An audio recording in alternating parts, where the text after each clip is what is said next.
और इसके लिए हम खास तौर पे भगत सिंह एक क्रांतिकारी का जीवन और बलिदान किताब के कुछ अंशों को देख रहे हैं। बिल्कुल। और देखिए, हमारा मकसद सिर्फ उनके जो क्रांतिकारी कारनामे हैं उन्हें दोहराना भर नहीं है, सही कहा। बल्कि हम उनके विचारों की परतें खोलना चाहते हैं। वो सोच जिसने उन्हें सिर्फ एक शहीद नहीं बल्कि एक विचारक भी बनाया। हाँ, और जिनकी गूंज मतलब आज भी सुनाई देती है। तो चलिए शुरू करते हैं। भगत सिंह 1907 में जन्मे और छोटी उम्र से ही देश के हालात का, खासकर पंजाब के हालात का उन पर गहरा असर था। बिल्कुल। और जैसा कि स्रोत में भी जिक्र है, जलियांवाला बाग नरसंहार हुआ। हाँ। फिर बाद में लाला लाजपत राय की पुलिस लाठीचार्ज में मौत हुई। इन घटनाओं ने उनके अंदर जो चिंगारी थी उसे सच में आग में बदल दिया। हाँ, मतलब ये सिर्फ कोई भावनात्मक प्रतिक्रिया नहीं थी। नहीं, ये उनके राजनीतिक रास्ते को क्या कहते हैं, दिशा देने वाले मोड़ थे एक तरह से। इसी रास्ते पर फिर वो Hindustan socialist Republican association HSRA उससे जुड़े। जी। और ये जानना दिलचस्प है कि ये संगठन सिर्फ अंग्रेजों को भगाना नहीं चाहता था। बिल्कुल नहीं, उनका सपना बड़ा था। वो समाजवादी सिद्धांतों पर आधारित एक आजाद भारत चाहते थे। हाँ, और इसी सोच के तहत सैंडर्स की हत्या हुई। वो लालाजी की मौत का बदला तो था ही। हाँ, पर वो ब्रिटिश सत्ता को सीधी चुनौती भी थी। फिर वो सेंट्रल असेंबली में बम फेंकने वाली घटना हुई। हाँ, वो भी बहुत महत्वपूर्ण है। स्रोत इस बात पर रोशनी डालते हैं कि उनका इरादा किसी को मारना वो था ही नहीं था, तभी तो खाली जगह पे बम फेंके उन्होंने। हाँ, बिल्कुल।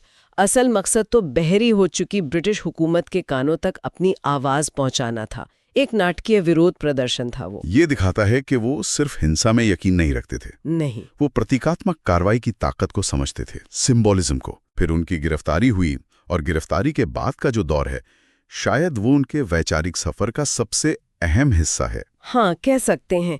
जेल में जो वक्त उन्होंने बिताया वो पूरा पढ़ने और लिखने में लगाया। हाँ, किताब बताती है कि कैसे उन्होंने जेल में भी किताबें मंगवाने के लिए खास इंतजाम किए। जी, और इसी दौरान उन्होंने अपना वो मशहूर लेख लिखा, मैं नास्तिक क्यों हूँ। इसमें वो सिर्फ ईश्वर के अस्तित्व को नहीं नकारते हैं ना? नहीं, उससे कहीं आगे की बात है।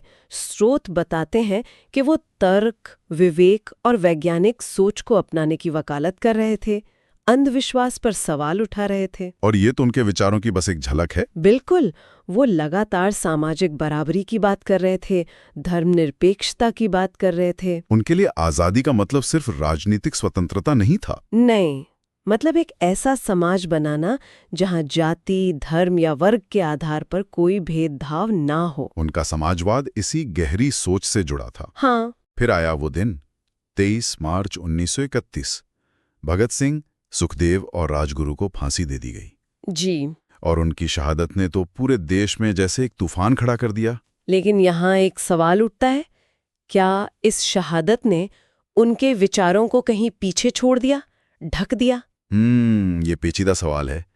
एक हद तक शायद हाँ, क्योंकि उनकी बहादुरी की कहानी अपने आप में इतनी शक्तिशाली है। हाँ, वो याद रह जाती है। लेकिन स्रोत हमें याद दिलाते हैं कि उनकी विरासत दोहरी है।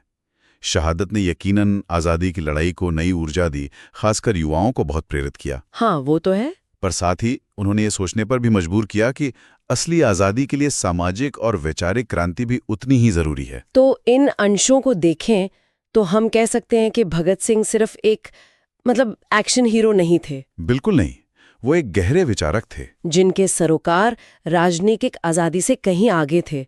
सामाजिक न्याय, तर्कसंगत सोच, एक बराबरी वाला समाज। हाँ, उनकी शहादत बहुत महत्वपूर्ण है, पर उनके विचार भी उतने ही, शायद आज और भी ज्यादा प्रासंगिक लगते हैं। सही कहा। उन्होंने युवाओं को जगाया और ये दिखाया कि आजादी का रास्ता सिर्फ विरोध प्रदर्शनों से नहीं गुजरता, बल्कि गहरी सोच और सामाजिक चेतना से भी होकर गुजरता है। और ये सोच सिर्फ राजनीतिक आजादी तक ही रुकी नहीं थी, है ना? बिल्कुल नहीं। और यहीं से आज के लिए एक सोचने वाली बात निकलती है मेरे ख्याल से, कि भगत सिंह के क्रांतिकारी तरीकों पर तो खैर बहुत बहस होती है और होनी भी चाहिए, लेकिन उनके जो दूसरे विचार थे, जैसे सामाजिक बराबरी, धर्मनिरपेक्षता, वैज्ञानिक सोच, जो उनके लेखन और कामों में साफ दिखते हैं, हाँ, वो आज के भारत के लिए कितने मायने रखते हैं और हमें किन सवालों पर गौर करने को कहते हैं, ये एक अहम सवाल है सोचने के लिए।